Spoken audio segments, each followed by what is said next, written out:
The following is a WPTD special presentation.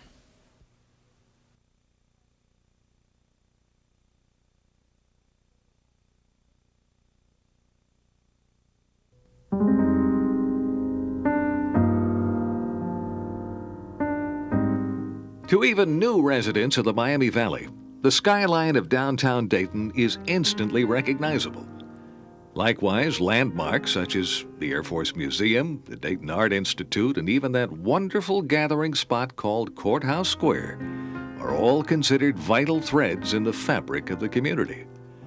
And while some may think there's no relationship between these places that make Dayton Dayton, the loving and caring vision of one person can be found in them all. July 15th, 1997 is the date of Virginia Kettering's 90th birthday. For the better part of the last 40 years, she's been Dayton's unofficial caretaker.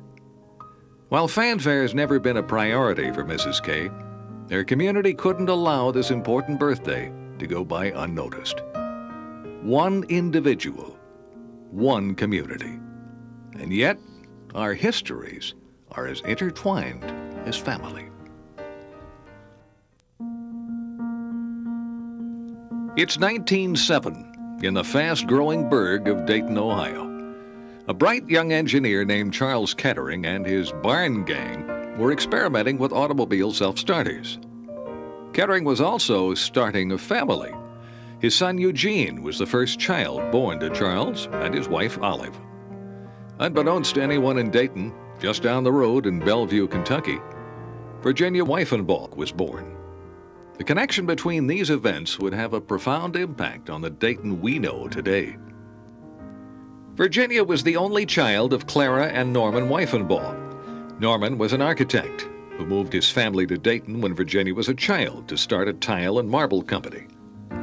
Meanwhile, Virginia's future father-in-law, Charles F. Kettering, was perfecting the electric self-starter. It was an invention that would revolutionize the auto industry and make Kettering a wealthy man. Charles Kettering was a practical man who enjoyed referring to himself as a screwdriver and pliers type. Yet in his lifetime he held nearly as many patents as Thomas Edison. Kettering's company, Delco, merged into what became General Motors. Charles was first named head of research and later vice president of GM. Kettering himself may well have been surprised by the astonishing wealth created by his inventions.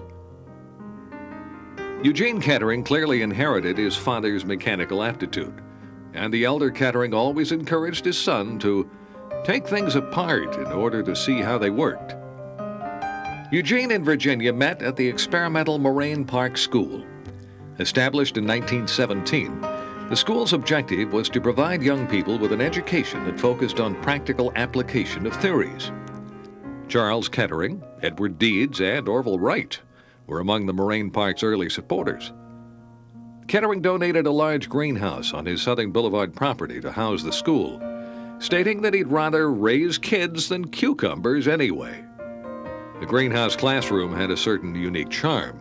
If you got balled out, everybody in the school knew about it, because there was no roof or ceiling, you see. But as I was studying Caesar, I looked out at tomatoes growing in the booth that was next to it. I enjoyed it very much because my sister had gone to Parker and Steele, and I thought we had a better school than they did. In many ways, Moraine Park School embodied the essence of Dayton's entrepreneurial geniuses.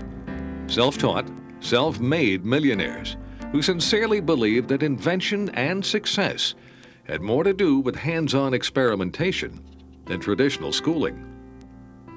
Each student had his or her own project, and at that time, Gene Kettering's interests were drawn to aviation. In the late 1920s, Eugene joined his father in the development of diesel engines. And in 1930, Gene asked the young girl he'd met at Moraine Park School to be his wife. Eugene and Virginia's wedding on April 5, 1930, was the social event of the spring in Dayton. The newlyweds had planned a honeymoon to Hawaii. But instead of crossing the Pacific, they drove across country from Dayton to California in a 1929 LaSalle equipped with an experimental engine. Gene was testing the use of ethyl gas, which the couple had to mix as they went. Jenny would jokingly recall that Ethel went with them on their honeymoon. In another day and age, Virginia Kettering might have grown up to become an engineer, architect, or maybe even an auto mechanic. I think she was way ahead of her time in that aspect, or in several aspects, but that was certainly one of them. She flew quite early on, I think. An insatiable curiosity about what's out there. I think that's one thing that she still has, a curiosity about what's out there. During the 1940s and 50s, Gene and Jenny lived in Hinsdale, Illinois, where Gene worked in research at the local GM plant. It was here that they raised their 3 children, Susan, Jane, and Charles. During this time, Eugene's model airplane collection grew to enormous proportions. The collection, started in his boyhood, had reportedly grown to be the largest in the world. Groups of interested model enthusiasts, Boy Scout troops, and friends of the Kettering children filed in and out of the Hinsdale house during the weekends. Mrs. Kettering talks about the early days in the marriage where this great aircraft model collection commanded a major portion of their home, and it kept growing. So as they moved, the loving care really was focused on taking care of the collection. Despite the seemingly idyllic lifestyle, the late 1940s and early 50s could be frightening times to be raising children. The polio epidemic had become rampant in the United States. Thousands of children died. Thousands more became disabled. With health care being a major focus of the Kettering family's philanthropy, Charles was partially responsible for the establishment of the Sloan Kettering Cancer Institute in New York. Gene and Jenny established a department for treating contagious diseases of children at the Hinsdale Sanitarium, now called the Hinsdale Medical Center. While Hinsdale had become home for the Eugene and Virginia Kettering family, a life-changing event would bring them back to Dayton. In 1958, Charles F. Kettering, the beloved Boss Kett, an icon of the city's history, would pass away. With his wife Olive having died some years before, it was left to Gene and Jenny to handle the family affairs in Dayton. Almost from the start, it seemed as if the Ketterings and their growing family had undertaken a mission to improve the quality of life for residents of Dayton. The first order of business for the Kettering family was to proceed with construction of a new hospital and research facility that had been first proposed by the family patriarch. In honor of the elder Kettering, ground was broken for the Charles F. Kettering Memorial Hospital on July 7, 1961. Both Jane and Jenny had been actively involved in the planning of Kettering Medical Center. In reviewing the blueprints, at one point, Mrs. Kettering questioned the amount of space allocated to the Department of Physical Medicine. On her insistence, the space was made 12 times larger, a decision which quickly confirmed itself when the facility was put into use.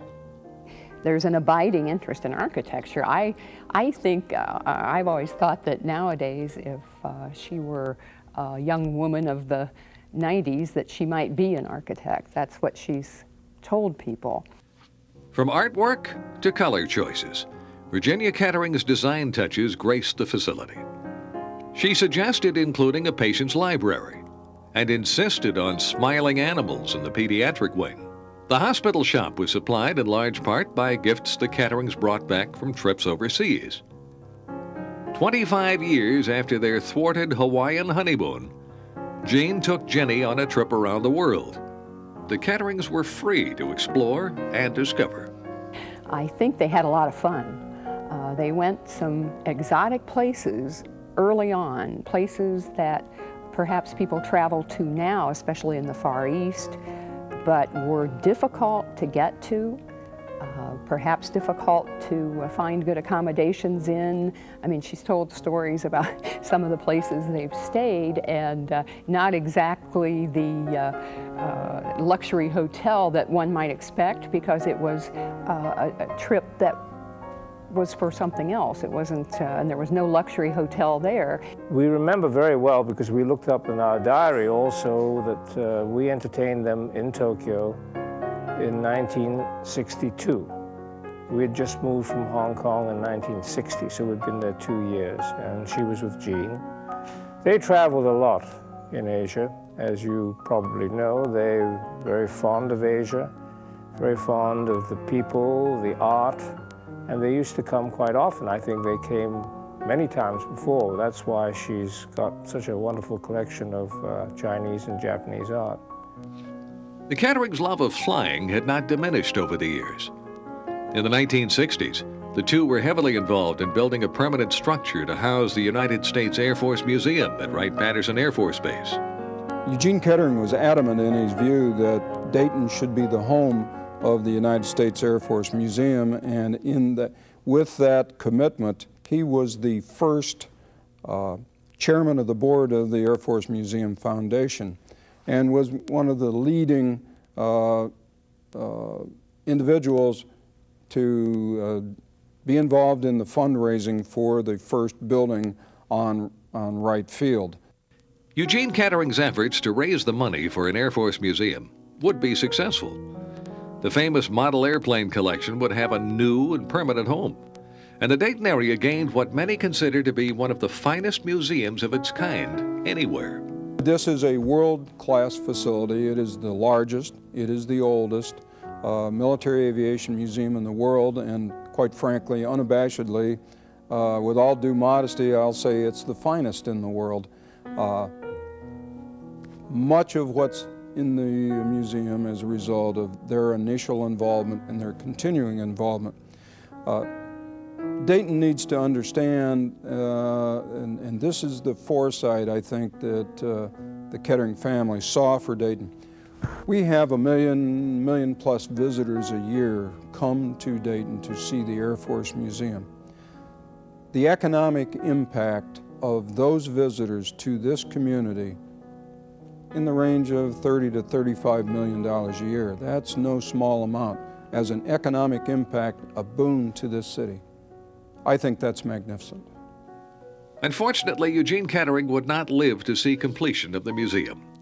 He passed away in 1969, several years before construction was finished. It was now left to Jenny to carry on with a project so dear to the Kettering family. Like many other American cities, downtown Dayton fell on hard economic times in the 1960s.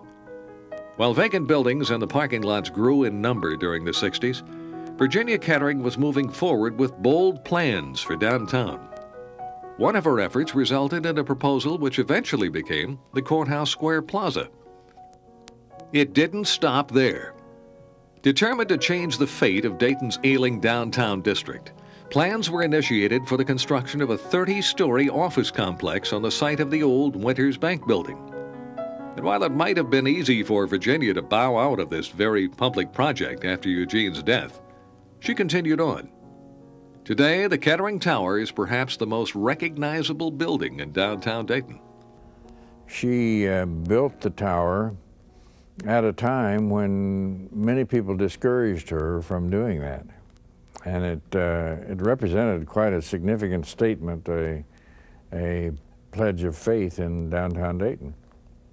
And I'm sure if she had not built the Kettering Tower, the Meade Tower would not have existed, and you can have other fallout from that kind of thing. So yes, I'm sure that even though that tower is now 25 years old, that it still represents the beacon for downtown Dayton.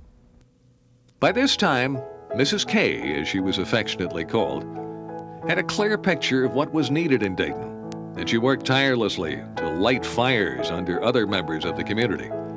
Her persistence and attention to the details of any given project have gained Virginia Kettering wide respect. I think we all have an image of what a philanthropist is. and frankly, particularly a woman philanthropist. And I think we see them as perhaps a benevolent force, but somewhat distant. Mrs. Kettering is anything but that. When you get involved in a project with Mrs. Kettering, you need to be prepared to be involved in the details of that project. She is a person with strong work ethics, and but most importantly about her, if you know her well, she's a caring person. And I've found in life that a caring person is one that can do almost anything if they have good work ethics, because with the perception that they care about what they're doing or the people that they're involved with, they just instinctively and intuitively can make things happen. In 1974, Virginia Kettering married Warren Kempf, the former president of Mead Papers. They would be together until his death in 1979. Assuring a strong future for Dayton was still a primary commitment for Mrs. K, and her energy level rivaled that of many younger fundraisers. I think it was in 1974 when she said, you know, we've really got to do something about the performing arts. We cannot have the ballet going off on their own, raising money, and the opera going off on their own to raise money, and the symphony going off on their own. Why don't we have one fund so we only give once a year? So I thought that was a good idea too. So she and I became co-chairman of the Dayton Performing Arts Fund. The first time it was started, I think our first year, we raised about $250,000, and that was unbelievable in those days. I suppose one of her crowning achievements was when Anne Green and she began to take an interest in the Victoria Theater. The Victoria Theater on Main Street in downtown Dayton had a long and colorful history. It had been resurrected again and again by the 1970s. But it appeared that the end was near for the Victoria. Virginia Kettering wouldn't hear of it.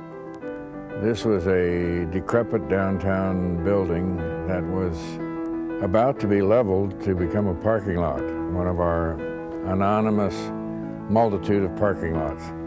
And yet it had a very interesting history, a glamorous history. It was, at this time, it was about 125 years old. And Mrs. Kettering generated a movement to save the theater. And we raised some $17 million to rebuild the theater. Today, the Victoria Theater anchors the block-long Metropolitan Arts Center, which houses an educational center, a 220-seat theater, and offices for many of Dayton's performing arts companies. At Virginia Kettering's insistence, the world has been spared another parking lot. Virginia Kettering's vision has touched nearly every arts organization in the community. One result is that visitors to Dayton are often impressed by the vast array of artistic and cultural affairs the city offers. Most recently, Mrs. K's commitment to the arts was realized in the renovation of the Dayton Art Institute. Dayton philanthropist Julia Shaw Carnell was responsible for the construction of the original 5 wings of the Dayton Art Institute, which opened in 1930. The first plans for the museum called for the construction of 8 wings. The museum has been a long-time beneficiary of Mrs. Kettering's commitment to the arts and has often displayed many of her pieces of rare and valuable Asian art. So when the time came to build the final 3 wings of the Dayton Art Institute, it was only natural that Virginia Kettering would be involved. Well, the Dayton Art Institute project was the one where I worked most closely with Mrs. Kettering. She and the Kettering family were the leadership givers in this project. They really made it happen from the start. She wanted to get involved. She hosted a lunch at her home for potential key givers. That was, I think, probably one of the turning points in the campaign. But she also wanted to know the details of the project. She wanted to know what the galleries were going to look like, what the exterior construction was going to be. When the first 5 wings of the Dayton Art Institute were completed in 1930, it was Julia Shaw Carnell's vision that the museum would be completed by some future generation of Daytonians. little did she know that a certain individual whose life overlapped with hers would be instrumental in the completion of the Institute. The DAI, perhaps a work of art itself, will now be enjoyed by many more future generations of Daytonians. Future generations. They've always been important to Virginia Kettering, and her impact on our area's institutes of higher learning can't be underestimated. In 1973, for example, she was extremely instrumental in the early stages of the buildup of interest in a medical school at Wright State. We were opposed vigorously by the University of Cincinnati and the Ohio State University, and Mrs. Kettering volunteered a gift of $1 million to the then non-existent Wright State University Medical School. It was a huge public relations benefit and enabled us to develop momentum. I have the feeling deep down that we'd never have a medical school had it not been for Virginia Kettering, and I think the medical school has made a significant contribution. Well, I think she's always concerned about the notion of having outstanding, educated young people because they're going to be the leaders for tomorrow. I think in her leadership role, she's seen how important education has been, and I think more than anything, she wants to leave a legacy to this community, and part of that legacy is not just in the buildings that she helped to build, but in the kind of people that will come in the next generation. And I think education is very important for her because she sees that as a legacy of the next generation of leadership to continue to make Dayton a great community. Learning is more than schools and the books and buildings that go with it. And Virginia Kettering has touched those places where our children, our future generations, will learn about the world around us. And I think she looks at quality of life issues. She looks obviously at health issues. She looks at education. She looks at the arts. And all those add up to make quality of life. And I think that she wants people in the Dayton community to be proud of being in the Dayton community and to feel that quality of life here is as good as anywhere. If there's one project that's closest to Mrs. K's heart, it's Dayton's Holiday Festival. For more than a quarter of a century, her leadership has made possible a celebration with the sole purpose of providing a cheery holiday season for our young people. In the eyes of children, we see the purest essence of what it means to be a community. Her eyes light up when she sees children's eyes light up at the holidays. And I think she felt that every child should have the opportunity to see glowing Christmas trees, to ride a carousel. And of course the latest are the addition of the trains in the Kettering Tower lobby. And a model train to her is every child's right, if possible. And so that the parade, the whole atmosphere of that holiday festival came from her lifelong, as far as I can tell, lifelong interest in seeing children happy. Since her return to Dayton nearly 40 years ago, Virginia Kettering has played a significant role in the development of so much in this community. Yet, some may ask, why does a woman with her resources stay in Dayton? Just what kind of woman is she? What keeps her here when she could live anywhere and have anything she wants? Perhaps the answer's found in those good old-fashioned Midwestern roots and a love for Dayton that many find amazing. I think that she wants people in the Dayton community to be proud of being in the Dayton community and to feel that quality of life here is as good as anywhere. She loves this community. She really cares about this community deeply. And she lives in the future, not the past. That's one of the things that really strikes you about Mrs. Kettering when you work with her on a project. She's not looking back, she's looking ahead. She's not only loved the place, but she's loved the people of Dayton, and I think that's what she wants to see prosper.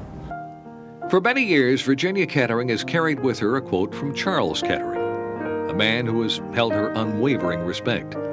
It reads, "Nothing ever built arose to touch the skies unless some man dreamed that it should. Some man believed that it could, and some man willed that it must." The quote seems to be a window into the soul of Virginia Kettering. Words she herself has lived by, and we have benefited from. Happy 90th birthday, and thank you, Virginia Kettering.